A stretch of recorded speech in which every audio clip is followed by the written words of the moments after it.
அன்பின் தெய்வமே, மனன்றியோடு மை சோதரிக்கிறோம். தேவரீர் கர்த்தாவே, இந்த வேளையிலே நீ கொடுத்த இந்த வார்த்தைக்காக கொடான கொடி சோதரம். இயேசுவே, சர்வ வல்லவர் என்னோடு இருந்தார். நீர் இருந்தது மாத்திரமல்ல, என்னை சூழ்ந்து என் பிள்ளைகள், தேசத்திலே ஜெபசபை பிள்ளைகள் இத்தனை ஆண்டுகளாய் என்னை சூழ்ந்து கொண்டிருந்தார்களே, அதற்காக உமக்கு கொடான கொடி சோத்திரமையா. பேசுகிறது நீங்கள் அல்ல, உங்களிலிருந்து ஆவியானவரே பேசுகிறார் என்று வேதம் சொல்கிறது. அப்பா, என் வாயின் வார்த்தை வசனங்கள் யாரையும் காயப்படுத்தாதபடிக்கு, யாரை வேதனைப்படுத்தாதபடிக்கு இந்த வசனம் காயப்பட்டவர்களை ஆறுதல் படுத்தட்டும். கண்ணீரோடு வந்திருக்கிறவர்களை இந்த வசனங்கள் தேற்றட்டும். வேதனையோடு வந்திருக்கிறவர்களை இந்த வசனங்கள் ஆட்சி தேற்றட்டும். கர்த்தர் அப்பேற்பட்ட காரியங்களை நீ செய்வீராக. பெரிய காரியங்களை செய்யும் நாமத்தை மேம்படுத்திக் கொள்ளும். இயேசுவின் நாமத்தில் பிதாவே. திரும்ப ஒரு விசை வாசிக்க கேட்கலாம். அப்போது சர்வ வல்லவர் என்னோடு இருந்தார், என் பிள்ளைகள் என்னை சூழ்ந்திருந்தார்கள். என் பிள்ளைகள் என்னை சூழ்ந்திருந்தார்கள். சர்வ வல்லவர் என்னோடு இருந்தார் உண்மை.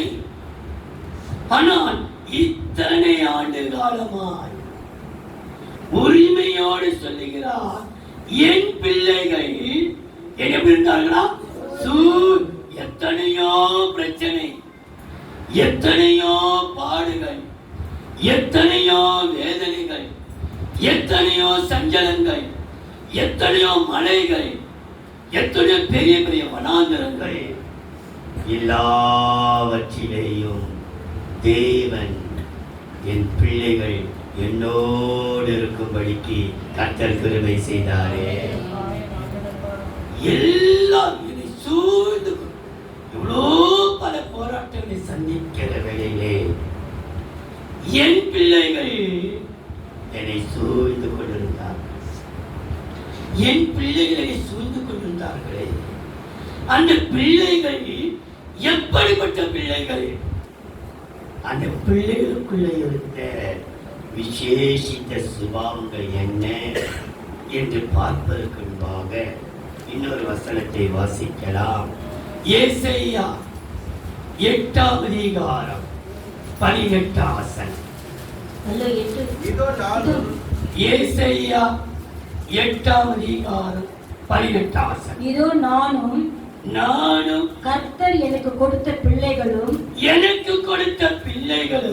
சீயோன் பர்வதத்தில் வாசமாய் இருக்கிற சேனைகளின் கர்த்தராலே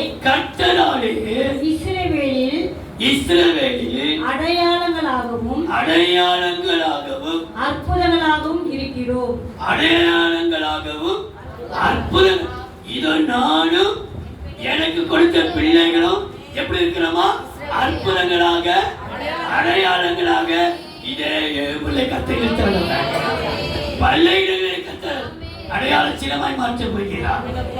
இத்தனை ஆண்டுகள் என் பிள்ளைகள் என்னை சூழ்ந்து கொண்டிருந்தார்கள்.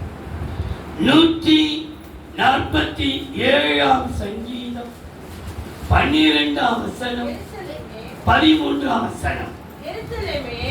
147ஆம் சங்கீதம் 12ஆம் வசனம் 13ஆம் வசனம். எருசலேமே கர்த்தரை ஸ்தோத்திரி, சீயோனே உன் தேவனை துதி, அவர் உன் வாசல்களின் தாழ்பாள்களை பலப்படுத்தி உன்னிடத்தில் உள்ள உன் பிள்ளைகளை ஆசீர்வதிக்கிறார். எருசலேமே, உன் பிள்ளைகளை கர்த்தர் ஆசீர்வதிக்கிறார். உன்னிடத்தில் பிள்ளைகளை ஆசீர்வதிக்கிறார். ஒரு ஆசீர்வதிக்கப்பட்ட மாதம். கர்த்தரை ஆசீர்வதிக்கிறார். உன்னிடத்தில் உன் பிள்ளைகளை எருசலேமே நீ கர்த்தரை துதி, எருசலேமே கர்த்தரை ஸ்தோத்திரி, எருசலேமே கர்த்தரை ஸ்தோத்திரம் பண்ணு. அவர் உன்னிடத்துள்ளவர்களை கர்த்தர் உன் பிள்ளைகளை கர்த்தனை செய்கிறாரா? உன் பிள்ளைகளை ஆசீர்வதிக்கிறார். தேவ பிள்ளைகளே, சர்வ வல்லவர் என்னோடு இருந்தார் என்று மார்த்தட்டி பேசினோம் கடந்த வாரத்திலே. ஆனா அதோடு ஒரு வார்த்தை வருகிறது, என் பிள்ளைகள் என்னை சூழ்ந்து கொண்டிருக்கிறார்களே. என்னை சூழ்ந்து கொண்டிருக்கிற பிள்ளைகள் எப்படிப்பட்ட பிள்ளைகள்? அவர்களுக்குள்ள இருந்த சுபாவங்கள் எப்படிப்பட்ட சுபாவங்கள்? அதனாலே கொடுத்த ஆசீர்வாதங்கள். ஒரு 5 காரியத்தை நான் சொல்லி முடிக்கிறேன். முதலாவது பாருங்கள், என் பிள்ளைகள் என்னை சூழ்ந்து கொண்டிருக்கிறார்கள். எந்த பிள்ளை என்னை சூழ்ந்திருந்தது? நீதிமொழிகள் 23ஆம் அதிகாரம் 24ஆம் வசனம். நீதிமானுடைய தகப்பன். நீதிமொழிகள் 23ஆம் அதிகாரம் 24ஆம் வசனம். நீதிமானுடைய தகப்பன் மிகவும் களி கூறுவான். ஞானமுள்ள பிள்ளையை பெற்றவன் அவனால் மகிழ்வான். ஞானமுள்ள பிள்ளை. என்னை சுற்றிலும் என் பிள்ளைகள் என்னை சூழ்ந்திருந்தார்கள். எந்த பிள்ளை சூழ்ந்திருந்தனா? ஞானமுள்ள பிள்ளைகள். ஞானமுள்ள பிள்ளைகளுக்கு தேவன் ஒரு கிருபை கொடுத்திருக்கிறார். எப்படிப்பட்ட கிருபை கொடுத்திருக்கிறார் பாருங்கள். நீதிமொழிகள் 2ஆம் அதிகாரம் 10-11. நீதிமொழிகள் 2ஆம் அதிகாரம் 10-11. ஞானம் உன் இருதயத்தில் பிரவேசித்து. எதில் பிரவேசிக்கும்? இருதயத்திலே பிரவேசித்து. அறிவு உன் ஆத்துமாவுக்கு இன்பமாயிருக்கும் போது. இன்பமாயிருக்கும் பொழுது. நல்யோசனை உன்னை காப்பாற்றும். உன்னை காப்பாற்றும். புத்தி உன்னை பாதுகாக்கும். ஞானம் உன்னை பாதுகாக்கும். அறிவு புத்தி உன்னை காப்பாற்றும். இதுவரைக்கும் காப்பாற்றினது நம்மை நம் சபையாரையோ. ஞானமுள்ள பிள்ளைகள் என்னை சூழ்ந்திருந்ததினாலே எத்தனையோ பிரச்சனை மத்தியிலையும் கர்த்தர் காப்பாற்றினார், பாதுகாத்தார். அவமானம் வராதபடிக்கு, நிந்தை வராதபடிக்கு, போராட்டம் வராது, எல்லாம் வந்த போதிலேயும் கர்த்தரே பாதுகாத்தார். கர்த்தரே நம்மை பாதுகாத்தது மாத்திரமல்ல, அது காக்கும், பாதுகாக்கும், நம்மை காப்பாற்றும். நம்மை காப்பாற்றினவர் நம்முடைய தேவனாகிய கர்த்தர்தாமே. அப்போ இந்த ஞானத்தின் பிள்ளைகள் என்று சொல்லும் பொழுது, ஞானத்தின் பிள்ளைகளை கர்த்தர் பாதுகாத்தார், காப்பாற்றினார். அது மாத்திரமல்ல, இந்த ஞானத்தினாலே வந்த நன்மைகளை பாருங்கள். பிரசங்கி 7ஆம் அதிகாரம் 12ஆம் வசனம். பிரசங்கி 7ஆம் அதிகாரம் 12ஆம் வசனம் 19ஆம் வசனம். ஞானம் கேடகம். ஞானம் கேடகம். திரவியமும் கேடகம். திரவியமும் பணமும் கேடகம். ஞானம் தன்னை உடையவர்களுக்கு ஜீவனை தரும். ஞானம் என்னத்தை கொடுக்குமா? ஞானம் தன்னுடையவர்களுக்கு ஜீவனை கொடுக்கும். இதுவே அறிவின் மேன்மை. இதுவே அறிவின் மேன்மை. 19ஆம் வசனம். நகரத்தில் உள்ள 10 அதிபதிகளை பார்க்கிலும், நகரத்தின் 10 அதிபதிகளை பார்க்கிலும் ஞானம் ஞானியை அதிக பலவானாக்கும். ஞானம் ஞானி என்ன செய்யுமா? ஜீவனை தரும், பலவானாய் மாற்றும், உன்னை காப்பாற்றும், உன்னை பாதுகாக்கும். இந்த ஞானம் எல்லாம் உனக்கு இருக்கிறது. இன்னொரு வசனத்தை பாருங்கள். பிரசங்கி 8ஆம் அதிகாரம் முதலாம் வசனம். ஞானமுள்ளவனுக்கு ஒப்பானவன் யார்? பிரசங்கி 8ஆம் அதிகாரம் முதலாம் வசனம். ஞானமுள்ளவனுக்கு ஒப்பானவன் யார்? ஒப்பானவன் யார்? காரியத்தின் தற்பிரியரை அறிந்தவன் யார்? யார்? மனுஷனுடைய ஞானம் மனுஷனின் ஞானம் அவன் முகத்தை பிரகாசிக்க முகத்தை பண்ணும். பிரகாசிக்க பண்ணும். அவன் முகத்தின் மூர்க்கமே மாறும். அவனுடைய முகத்தின் மூர்க்கத்தை அப்படியே முகத்தில் அப்படியே மாற்றி விடுமா. ஞானம் நம்மை பிரகாசிக்க பண்ணி நம்முடைய முகத்தின் மூர்க்கத்தை அப்படியே மாற்றிவிடும். அல்லேலூயா. தேவா நானே தினம் விசேஷித்தவர், ராஜா நான் அதை தினம் யோசிக்கிறேன். தேவா நானே தினம் விசேஷித்தவர், ராஜா நான் அதை தினம் யோசிப்பவர். எலினா எலினா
நீரத்தோடு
பிள்ளைகளை கர்த்தர் பலவானாய்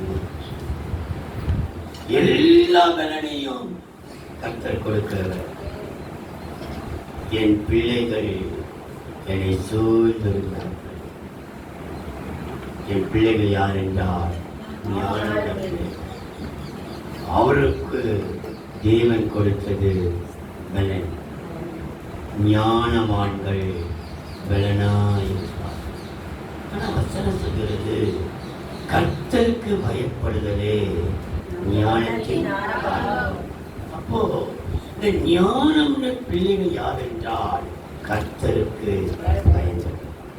யோபின் புஸ்தகத்திலே பார்க்கிறோம். அதை யோபு 28ஆம் அதிகாரம் 28ஆம் வசனம். மனுஷனை நோக்கி யோபு 28ஆம் அதிகாரம் 28ஆம் வசனம். மனுஷனை நோக்கி இதோ ஆண்டவருக்கு பயப்படுவதே ஞானம், ஆண்டவருக்கு பயப்படுதே ஞானம், பொல்லாப்பை விட்டு விலகுவதே புத்தி என்றார். புத்தி பொல்லாப்பை விட்டு. அப்போ தேவனுக்கு பயந்தவர்கள் ஞானம் உள்ள பிள்ளைகள். என் பிள்ளைகள் என்னை சூழ்ந்திருந்தார்கள் என்றால் தேவனுக்கு பயந்த ஞானமுள்ள பிள்ளைகள் என்னை சூழ்ந்திருந்தார்கள். இந்த ஞானமுள்ள பிள்ளைகளுக்கு தேவன் கொடுக்கும் பிரதிபல ஞானம் ஜீவனை கொடுக்கும், ஞானம் காப்பாற்றும், பாதுகாக்கும், பிரகாசிக்க வைக்கும், முகத்தினுடைய மூர்க்கத்தை மாற்றும். எல்லாத்தையும் போட்டு கடைசி கட்டத்திலே வேதம் செய்ய போல ஞானம் என்னை பலவானாய் கர்த்தனை பலப்படுத்தி இருக்கிறது. இதுவரைக்கும் பலப்படுத்திய கர்த்தர் என்னை பலவானாய் மாற்றுவாராக. இரண்டாவதாக ஞானமுள்ள பிள்ளைகள் பலவானாயிருப்பார்கள். இரண்டாவது ஏசாயாவின் புஸ்தகம் 54ஆம் அதிகாரம் 13ஆம் வசனம். ஏசாயா 54ஆம் அதிகாரம் 13ஆம் வசனம். உன் பிள்ளைகள் எல்லாரும் கர்த்தரால் போதிக்கப்பட்டிருப்பார்கள். போதிக்கப்பட்ட பிள்ளை. எப்படிப்பட்ட பிள்ளைகளா? போதிக்கப்பட்ட பிள்ளைகள். என் பிள்ளைகள் என்னை சூழ்ந்து கொண்டிருந்தார்கள். எப்படிப்பட்ட பிள்ளைகளாம் அவர்கள்? கர்த்தரால் போதிக்கப்பட்டவர். மனுஷனை போல அல்ல. இத்தனை ஆண்டுகளோ கர்த்தர் போதிக்கப்பட்ட பிள்ளைகளை கர்த்தரை சூழ வைத்துக் கொண்டிருக்கிறார். உன் பிள்ளைகள் எல்லாரும் போதிக்கப்பட்டிருப்பார்கள். உன் பிள்ளையுடைய சமாதானம் நிச்சயமே நிச்சயம் அது பெரிதாக இருக்கப்படுகிறது. இந்த போதிக்கப்பட்ட பிள்ளைகள் என்று சொல்லும்பொழுது பிள்ளைகள் மாத்திரமல்ல, பெரியவர்கள் சிறியவர்கள் எல்லாருமே கர்த்தரால் போதிக்கப்பட்டிருப்பார்கள் என்று யோவான் எழுதின சுவிசேஷம் 6ஆம் அதிகாரம் 45ஆம் வசனம். எல்லாரும் யோவான் 6:45. எல்லாரும் தேவனாலே போதிக்கப்பட்டிருப்பார்கள் என்று தீர்க்கதரிசிகளின் ஆகமத்தில் எழுதி இருக்கிறதே. ஆகையால் பிதாவினிடத்தில் கேட்டு கற்றுக்கொள்ளுகிறவன் எவனோ என்னிடத்தில் வருகிறான். கவனிங்கள், போதிக்கப்பட்டவர் யார் என்றால் தேவனிடத்தில் எல்லாத்தையும் கேட்டு கேட்டு காதால கேட்டு கேட்டு கற்றுக்கொள்கிறவர்கள். அது மாத்திரமல்ல, நீங்கள் வாசித்து பாருங்கள் 25ஆம் சங்கீதம் 9ஆம் வசனம். சங்கீதம் 25ஆம் சங்கீதம் 9ஆம் வசனம். சாந்த குணமுள்ளவர்களை நியாயத்திலே நடத்தி சாந்த குணமுள்ளவர்களுக்கு போதிக்கிறார். யார் போதனை கேட்டார் என்றால் சாந்த குணமுள்ளவர். என் பிள்ளைகள் என்னை சூழ்ந்திருந்தார்கள். சாந்த குணமுள்ள பிள்ளைகள் போதிக்கப்பட்டிருந்தார்கள். இந்த சாந்த குணமுள்ளவர்களை வேதம் எப்படி அழைக்கிறது என்றால் போதிக்கப்பட்டவர்கள். நமக்கு மாத்திரம் அந்த போதனை பிள்ளைகளுக்கு கூட நீங்கள் வாசித்து பாருங்கள். உபாகமம் 4ஆம் அதிகாரம் 9ஆம் வசனம். கவனியுங்கள், கொஞ்சம் எடுத்து பாருங்கள். உபாகமம் 4ஆம் அதிகாரம் 9ஆம் வசனம் 10ஆம் வசனத்தை வாசித்த பிற்பாடு 14ஆம் வசனத்தை வாசிக்கலாம். ஓரேபிலே உன் தேவனாகிய கர்த்தருக்கு முன்பாக நீ நிற்கும் பொழுது கர்த்தர் என்னை நோக்கி ஜனங்களை என்னிடத்தில் கூடி வர செய்து என் வார்த்தைகளை அவர்கள் கேட்கும்படி பண்ணுவேன். அவர்கள் பூமியில் உயிரோடு இருக்கும் நாளெல்லாம் எனக்கு பயந்திருக்கும்படி அவைகளை கற்றுக்கொள்ளலாம். கேட்டு கற்றவர்கள் என்னிடத்தில் வருவார்கள் என்று யோவான் 6:45 அவள் கேட்டு அவைகளை கற்றுக்கொண்டு தங்கள் பிள்ளைகளுக்கும் போதிக்க கடவர்கள் என்று தாங்கள் போதிக்கப்பட்டதல்ல, தங்கள் பிள்ளைகளுக்கும் போதிக்க கடவுள் என்று சொல்லிய நாளில் உன் கண்கள் கண்ட காரியங்களை நீ மறவாதபடிக்கும் கண்ணால கண்டதையும் மறவாதே, காதால் கேட்டதையும் விட்டு விடாதே. கண்ணால் கண்டதை மறவாதபடிக்கு உன் ஜீவனுள்ள நாளெல்லாம் அவைகள் உன் இருதயத்தை விட்டு நீங்காதபடிக்கும் நீ எச்சரிக்கையாய் இருந்து உன் ஆத்துமாவை ஜாக்கிரதையாய் காத்துக்கொள். அவைகள் உன் பிள்ளைகளுக்கும் உன் பிள்ளைகளின் பிள்ளைகளுக்கும் பிள்ளைகள் கூட உனக்கும் உன் பிள்ளைகளுக்கும் பிள்ளைகளின் பிள்ளைகளுக்கும் அறிவிக்க கடவாய். நீங்கள் சுதந்திரித்துக் கொள்ள போகிற தேசத்தில் நீங்கள் கை கொள்ள வேண்டிய கட்டளைகளையும் நியாயங்களையும் உங்களுக்கு போதிக்க வேண்டும் என்று அக்காலத்திலே கர்த்தர் எனக்கு கட்டளையிட்டார். எனக்கு என்ன செய்திருக்கிறாரு? உங்களுக்கு போதிக்கணும். நீங்க போதிக்கப்பட்ட பிள்ளைகள் போதனை கேட்க கேட்க கேட்க நம்முடைய ஒரு சாந்த குணம் உள்ளவர்கள் கர்த்தரால் போதிக்கப்பட்டிருப்பார்கள்.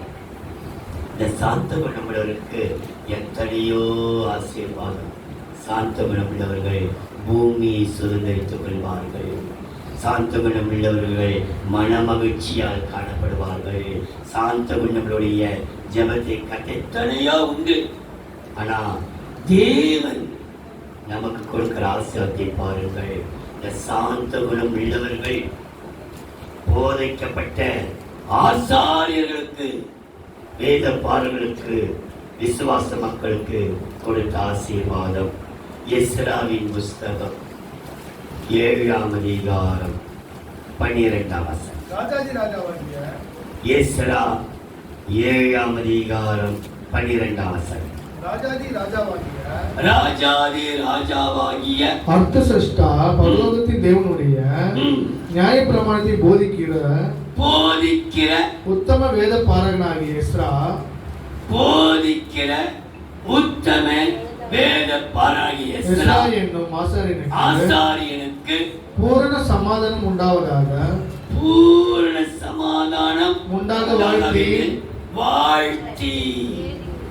வாழ்த்தி எழுதுகிறது.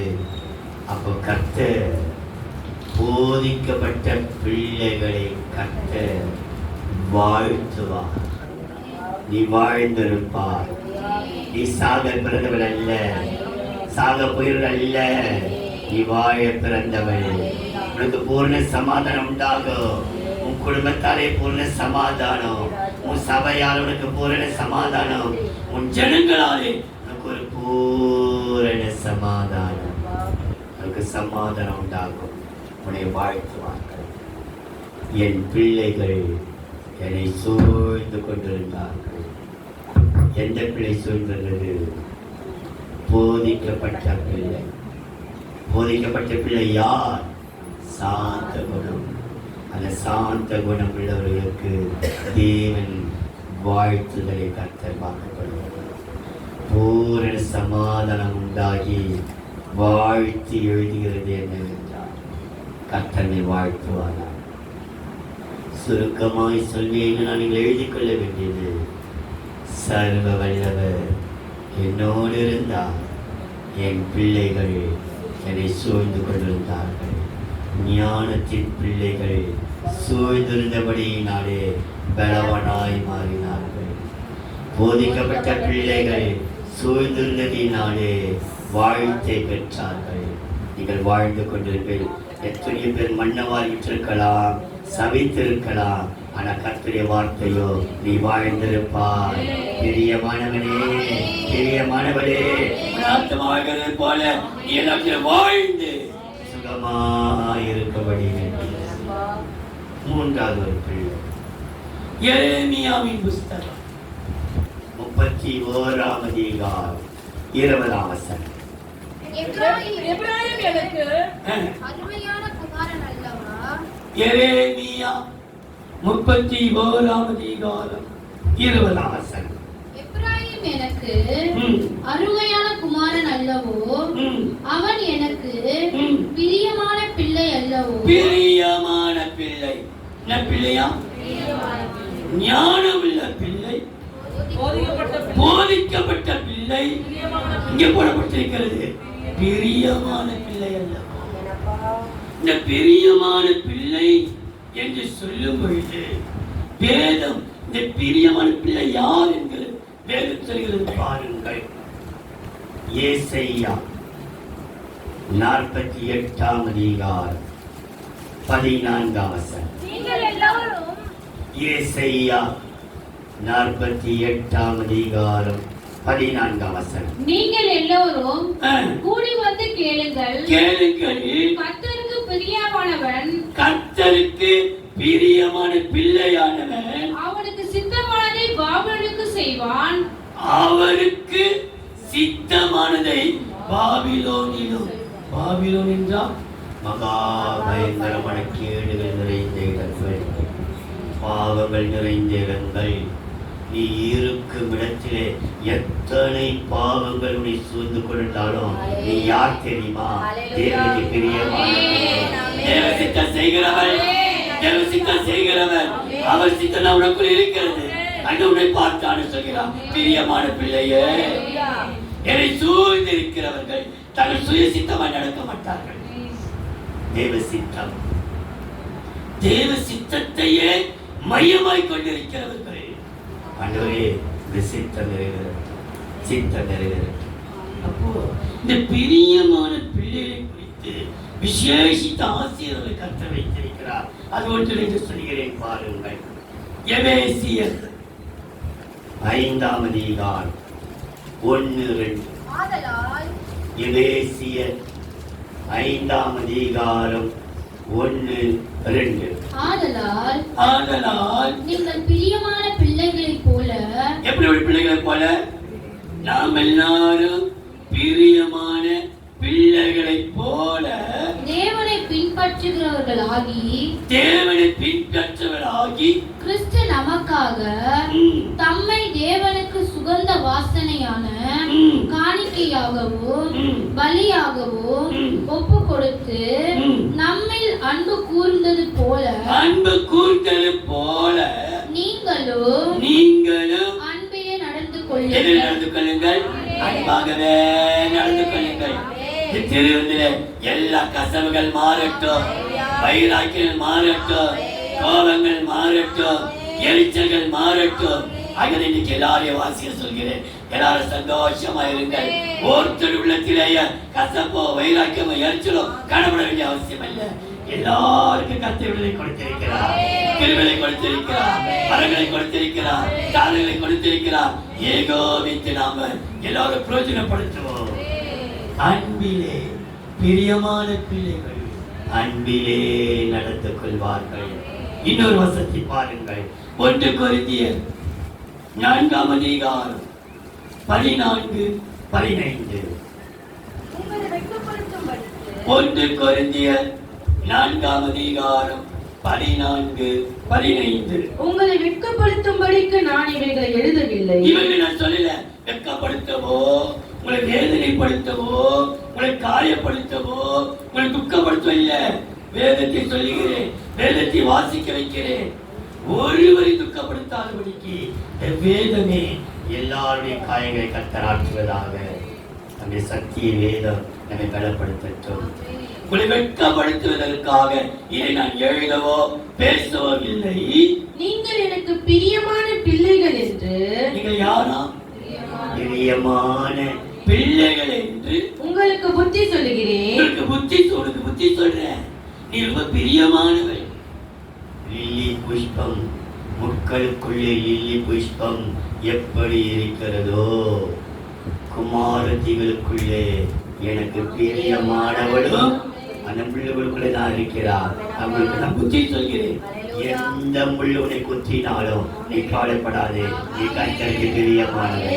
குமாரத்திகளுக்குள்ளே நீ விசேஷித்தவள், விசேஷித்தவள். நீ மகனே விசேஷித்தவள், நீ கர்த்தருக்கு பிரியமானவள். ஆகையினால் இங்கே சொல்லப்பட்டிருக்கிறது, வாசிமா, நீங்கள் எனக்கு பிரியமான பிள்ளைகள் என்று உங்களுக்கு புத்தி சொல்லுகிறேன். கிறிஸ்துவுக்குள் 10,000 உபாத்தியாயர்கள் உங்களுக்கு இருந்தாலும் தகப்பன்மார் அநேகர் உங்களுக்கு இல்லையே. இல்லை, கிறிஸ்து இயேசுவுக்குள் சுவிசேஷத்தினால் நான் உங்களை பெற்றேன். எப்படி பெற்றிருக்கிறவங்களே? அவருடைய சுவிசேஷ அறிவித்துதான் கட்டி காப்பாற்றி கொண்டு வந்திருக்கிறார். உங்களை எப்படி பெற்றெடுத்தென்றால் சுவிசேஷத்தினாலே நான் உங்களை பெற்றெடுத்தேன். ஆகையால் என்னை பின்பற்றுவர்கள் ஆகுங்கள் என்று உங்களுக்கு புத்தி சொல்கிறேன். உங்களை என்னை பின்பற்றுங்கள். இயேசு சொல்கிறார், பிரியமான பிள்ளை. இந்த பிரியமான பிள்ளைகள் யார் என்றால் தேவ சித்தம் செய்கிறவர்கள், அவரையே பின்பற்றுகிறவர்கள். அவர்களுக்கு தேவன் கொடுக்கும் ஆசீர்வாதத்தை பாருங்கள். உபாகமம் 33ஆம் அதிகாரம் 12ஆம் வசனம்.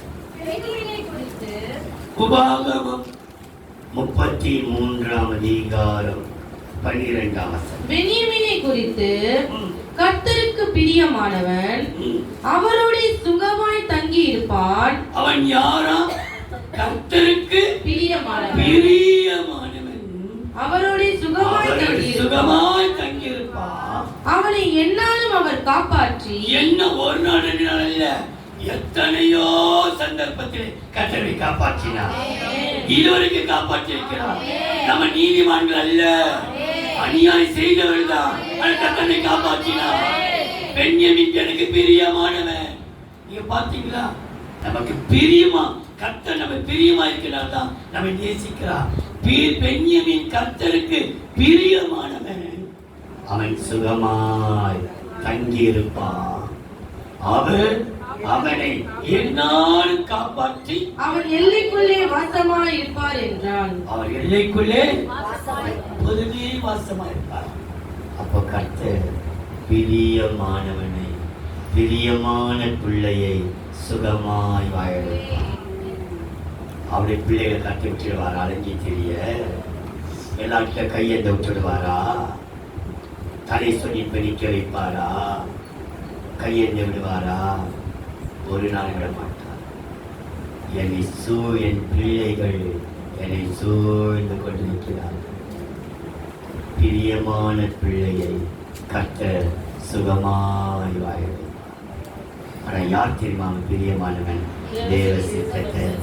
பாபிலோனில் இருந்தாலும் அவன் எங்க இருந்தாலும் கர்த்தர் தான் பிரியப்படுத்துவானே தவிர வேற யாருக்கு பிரியமா தேவ சித்தத்தை நான் செய்வேன். நான்காவது ஒரு பிள்ளை பார், எபேசியர் 5ஆம் அதிகாரம் 8ஆம் வசனம். எபேசியர் 5ஆம் அதிகாரம் 8ஆம் வசனம் 13ஆம் வசனம். முற்காலத்தில் நீங்கள் அந்தகாரமாய் இருந்தீர்கள். எப்படி இருந்தீர்களா? அந்தகாரமாய் இருந்தீர்கள். இப்பொழுதோ கர்த்தருக்குள் வெளிச்சமாய் இருக்கிறீர்கள். வெளிச்சத்தின் பிள்ளைகளாய் நடந்து கொள்ளுங்கள். வெளிச்சத்தின் பிள்ளைகளாய் இருக்கிறோம். நான் வெளிச்சமாய் இருக்கிறேன்.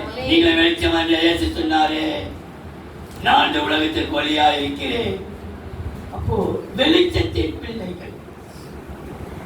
என்னை என் பிள்ளைகள் சூழ்ந்திருக்கிறார்கள். என் பிள்ளை யார் தெரியுமா? வெளிச்சத்தின் பிள்ளை. ஞானமுள்ள பிள்ளை பலவானாய், போதிக்கப்பட்ட பிள்ளை வாழ்க்கை பெற்றிருக்கும். பிரியமான பிள்ளை சுகமாய் தங்கியிருக்கும். இங்கே பார்க்கிறோம் வெளிச்சத்தின் பிள்ளை. இந்த வெளிச்சத்தின் பிள்ளை குறித்து 13ஆம் வசனம். அவைகள் எல்லாம் கடிந்து கொள்ளப்பட்டு வெளிச்சத்தினால் வெளியரங்கமாகும். வெளியரங்கமாகிறதெல்லாம் வெளிச்சமாயிருக்கிறது. கடிந்து கொள்ளப்பட்டவர் கடிந்து கொள்ளுதலை ஏற்றுக்கொள்ள. அப்பா தானே கடிந்து கொண்டார், முருகர் தானே கடிந்து கொண்டார், இவர் தானே கடிந்து கொண்டார். அப்ப வெளிச்சத்தின் பிள்ளைகள் கடிந்து கொள்ளுதலை ஏற்றுக்கொண்டார். தாவீது ஒரு சங்கீதத்தில் சொல்கிறார், நீதிமான்கள் என்னை கடிந்து கொண்டு என் தலையில குட்டட்டும், அது எனக்கு எப்படி இருக்குமா, என் தலைக்கு எண்ணெயை போல கடிந்து கொண்டு கொட்டினான் கூட அது எனக்கு எப்படி இருக்குன்னா எண்ணெய் போட்டு தலைவானது போ. அப்போ கடிந்து கொள்கிறதை ஏற்றுக்கொள்கிறவர்கள் தான் வெளிச்சத்தின் பிள்ளைகள். ஆனா உண்மையாகவே எத்தனையோ சந்தர்ப்பத்திலே கடிந்து கொள்ளப்பட்டோம் பிள்ளைகள் என்னை சூழ்ந்து கொண்டுதான் இருக்கிறார். என் சர்வ வல்லவர் என்னோடு இருந்தார். என் பிள்ளைகள் உரிமை சொல்லப்பட்டுகிறது, பிள்ளைகள் அல்ல, என் பிள்ளைகள் என்னை சூழ்ந்திருந்தார்கள். யார் தெரியும் அந்த பிள்ளைகள்? வெளிச்சத்தின் பிள்ளைகள் கடிந்து கொள்வதில் மாத்திரமல்ல, அவங்க எல்லாம் கடிந்து கொண்டாலும் ஒரு தெளிவோடு காணப்பட்டார்கள். நீங்க வாசித்து பாருங்கள். 1 தெசலோனிக்கேயர் 5ஆம் அதிகாரம் 5ஆம் வசனம். நீங்கள் எல்லாரும் 1 தெசலோனிக்கேயர் 5ஆம் அதிகாரம் 5ஆம் வசனம் 6ஆம் வசனம். நீங்கள் எல்லாரும் வெளிச்சத்தின் பிள்ளைகளும் எப்படி இருக்கீங்க? எல்லாரும் வெளிச்சத்தின் பிள்ளைகளும் பகலின் பிள்ளைகளுமாய் இருக்கிறீர்கள். நாம் இரவுக்கும் இருளுக்கும் உள்ளானவர்கள் அல்லவே. உள்ளானவர்கள் அல்ல, இருளுக்குள்ள இருக்கிற அல்ல, அன்னதானத்துக்குள்ள இருக்கிற அல்ல. நாம் வெளிச்சத்தின் பிள்ளைகள். ஆகையால் மற்றவர்கள் தூங்குகிறது போல நாம் தூங்காமல் விழித்துக் கொண்டு தெளிந்தவர்களாய் இருக்க கடவோம். விழித்துக் கொண்டு கடிந்து கொண்டுட்டார், எங்களை கடிந்து கொண்டுட்டார். நாங்கள் தெளிவா இருக்கிறோம், விழிப்பா இருக்கிறோம், விழித்துக் கொண்டு இருக்கிறோம். அப்போ வெளிச்சத்தின் பிள்ளைகள் யார் என்றால் தெளிவை பெற்ற தெளிவாய் எப்ப என்ன கடிந்து கொள்ளட்டும், என்ன கோபம் கொள்ளட்டும், என்ன பேசட்டும், நான் எப்படி இருக்கிறேன் என்றால் வெளிச்சத்தின் பிள்ளையார் அப்படி யோசிக்கும். இந்த வெளிச்சத்தின் பிள்ளைகள் கடிந்து கொள்வதனால தெளிவாய் இருக்கிறவர்களுக்கு தேவன் கொடுக்கிற ஆசீர்வாதத்தை 2 கொரிந்தியர் 4ஆம் அதிகாரம் 6-7. இருளிலிருந்து வெளிச்சத்தை பிரகாசிக்க சொன்ன 2 கொரிந்தியர் 4ஆம் அதிகாரம் 6-7. இருளிலிருந்து வெளிச்சத்தை பிரகாசிக்க சொன்ன தேவன் இயேசு கிறிஸ்துவின் முகத்தில் உள்ள தமது மகிமையின் அறிவாகிய ஒளியை தோன்ற பண்ணும் பொருட்டாக எங்கள் இருதயங்களிலே பிரகாசித்தார். இந்த மகத்துவமுள்ள வல்லமை எங்களாய் உண்டாயிராமல் தேவனால் உண்டாயிருக்கிறது. யார் உண்டாயிருக்கிறது? தேவனால் உண்டாயிருக்கிறது என்று விளங்கும்படி இந்த பொக்கிஷத்தை மண்பாண்டங்களில் பெற்றிருக்கிறோம். இந்த பொக்கிஷத்தை பெற்றிருக்கிறோமா?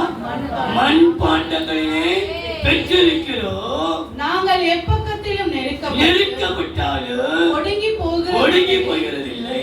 கலக்கமடைந்து மனமுறிவடைந்து தெளிவா இருக்கிறோம்.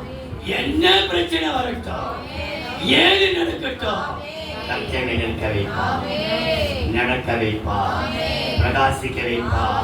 எங்களை இருளிலிருந்து எங்களை வெளியே கொண்டு வருவா, துக்கத்துக்கு வெளியே கொண்டு வருவா. காரணம் அவராலே, எங்களால் அல்ல. மகத்துவமுள்ள வல்லமை அவராலே நாங்கள் பெற்றிருக்கிறோம். அதாவது ஒரு பொக்கிஷமா நம்ம இந்த பொக்கிஷத்தை எதில் பெற்றிருக்கிறோமா? மனப்பாண்டத்திலே பெற்றிருக்கிறோம். இன்னும் ஒரு வசனத்தை பாருங்க.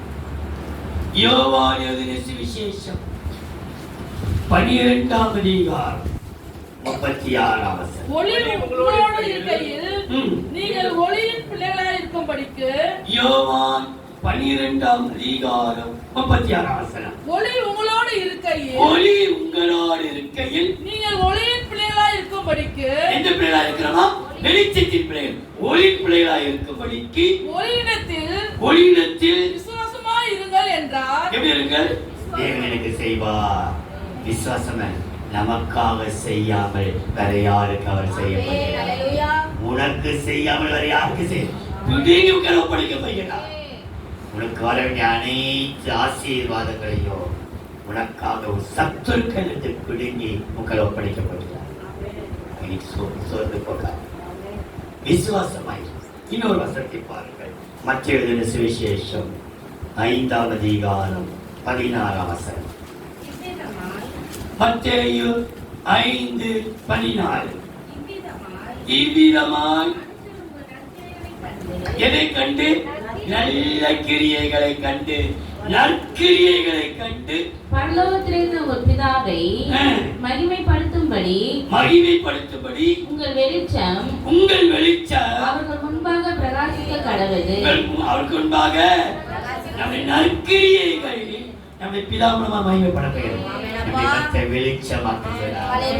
வெளிச்சமாக்கி கொண்டே இருக்கிறார். சுருக்கமாய் சொல்வேன், வெளிச்சத்தின் பிள்ளைகளுக்கு பொக்கிஷத்தை கொடு. ஏன் தெரியுமா? எல்லாம் ஒடுக்கப்பட்டும் முறிக்கப்படுவதில்லை, கலகம் அடைந்தும் மனமுறிவடைவதில்லை. எப்பக்கம் போராட்டம் வந்தாலும் காரணம் அனைத்து தாங்குவதற்கு கர்த்தர் நமக்கு எவ்வளவு கடிந்து கொள்ளப்பட்டாலும் ஒரு தெளிவாயிருக்க கர்த்தர் நமக்கு கிருபை கொடுத்திருக்கிறார். அப்போ வெளிச்சத்தின் பிள்ளைகளுக்கு தேவன் பொக்கிஷத்தை வைத்திருக்கிறார். காரணம் தெரியுமா?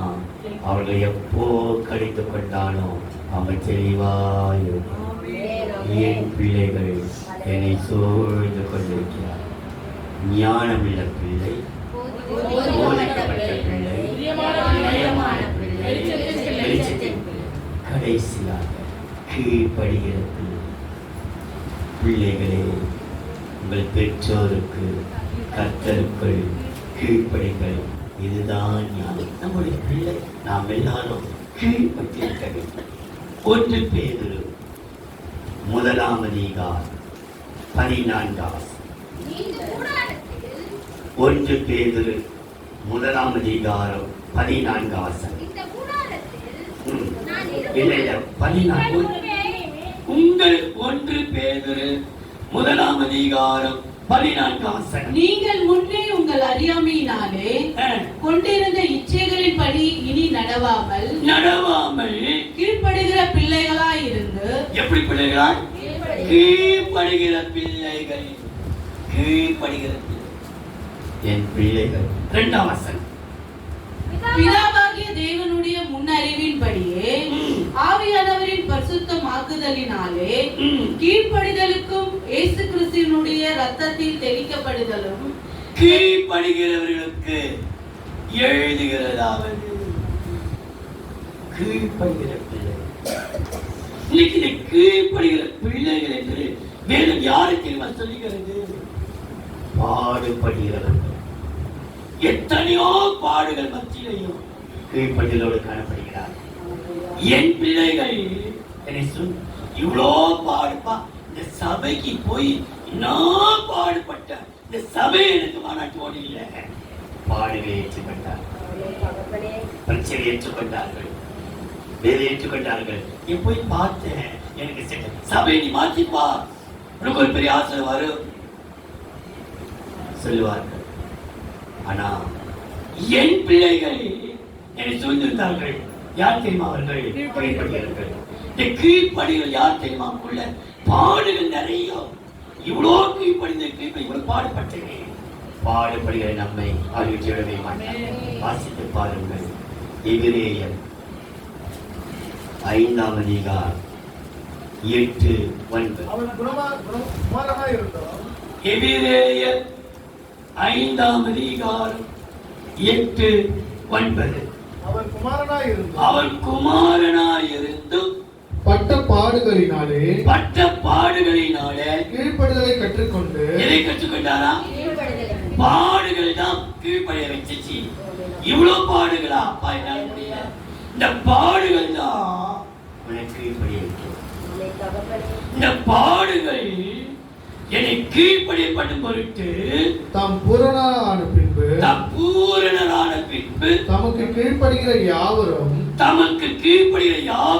நித்திய ரட்சிப்பை அடைவதற்கு காரணரானார். கீழ்ப்படிதினாலே பாடுகள் மாத்திரமல்ல, பூரணமே கலந்து வந்து உன்னை பூரணப்படுத்த போகிறார். இந்த பூரணம் மாத்திரமல்ல, ரோமரின் புஸ்தகம், இந்த கீழ்ப்படுதலினாலே பாடுபடுகிறோம்.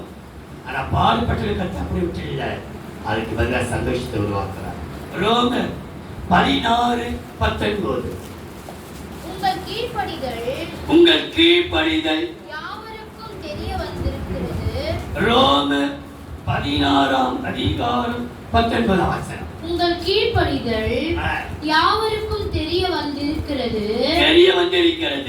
ஆகையால் உங்களை குறித்து சந்தோஷப்படுகிறேன். ஆனாலும் நீங்கள் நன்மைக்கு ஞானிகளும் தீமைக்கு பேதைகளுமாய் இருக்க வேண்டும். ஞானம் தான் நமக்கு நன்மைதான். நன்மைக்கு நம்ம ஞானியா இருக்கணும். அப்போ உங்கள் நிமித்தம் நீங்கள் கீழ்ப்படுகிறதை கற்றுக்கொண்டதினாலே நான் சந்தோஷப்படுகிறேன். கீழ்ப்படுகிற பிள்ளைகளுக்கு கர்த்தர் சந்தோஷத்தை கொடுக்கிறார். ஏன் தெரியுமா? எத்தனையோ பாடுகளை அவள் சகித்துக் கொண்டுதான் உட்கார்ந்து கொண்டிருக்கிறார். எத்தனையோ வேதனைகள். சர்ச்சைக்கு போயிட்டு வீட்டில் அவங்க தான் அடி தடை உத சண்டை சாடி தட்டுகள் பறக்கத்தை கொடுத்தோம், ரத்தங்களை ஆகத்தோம். இதை சபைக்கு போயிட்டது நடக்கும். எத்தனையோ வாழ்க்கை நடந்திருக்கிறது. ஆனாலும் அது நிரந்தரம் அல்ல. இன்னைக்கு கர்த்தர் சந்தோஷமாக காலையில நல்ல ஆராய்ச்சி வந்துட்டு போவார்கள். மாநாய்க்கு வருவாங்க. வரும்போது கண்ணெல்லாம் புருஷங்கள் குச்சி கண்ணை கலக்கி தருவான். சர்ச்சைக்கு போயிட்டு நான் ஆனா கர்த்தர் இன்னைக்கு கர்த்தர் சந்தோஷப்படி அடுத்ததே ஒரு துக்கத்தெல்லாம் கர்த்தர் மாற்றுவான். என் பிள்ளைகள் என்னை சூழ்ந்திருந்தார்கள். சர்வ வல்லவர் என்னோடு. ஞானத்தின் பிள்ளைகள், போதிக்கப்பட்ட பிள்ளைகள், பிரியமான பிள்ளைகள், பிள்ளைகள், எத்தனையோ பிள்ளைகள், பரிசுத்த பிள்ளை எத்தனையோ, மாசற்ற பிள்ளைகள், பரிசுத்த பிள்ளைகள் எத்தனையோ உண்டு. கர்த்தர் கிருபை செய்வாரா? அன்பின் தெய்வம், மனன்றியோடு சோதரிக்கிறோம். தேவரீர் கர்த்தாவே, இந்த நாளிலே சர்வ வல்லவர் என்னோடு இருந்தார். என் பிள்ளைகள் என்னை சூழ்ந்திருந்தார்கள். இத்தனை ஆண்டுகள் எங்களோடு கூட எங்களை சூழ்ந்திருக்கிறதுக்காக கொடான கொடி சோதனை. ஆண்டு திருவிழாவை பொறுப்படுத்திக் கொள்ளுங்கள். நடக்கும் காரியங்களை பொறுப்படுத்திக் கொள்ளுங்கள். பெரிய காரியங்களை செய்து தான் மூலமாக, ஆன்லைன் மூலமாக, யூடியூப் மூலமாக, டிவி மூலமாக பார்க்கிற ஒவ்வொரு பிள்ளைகளையும் நீ தொட்டு ஆசீர்வதி. இயேசுவின் நாமத்தில் பிதாவே.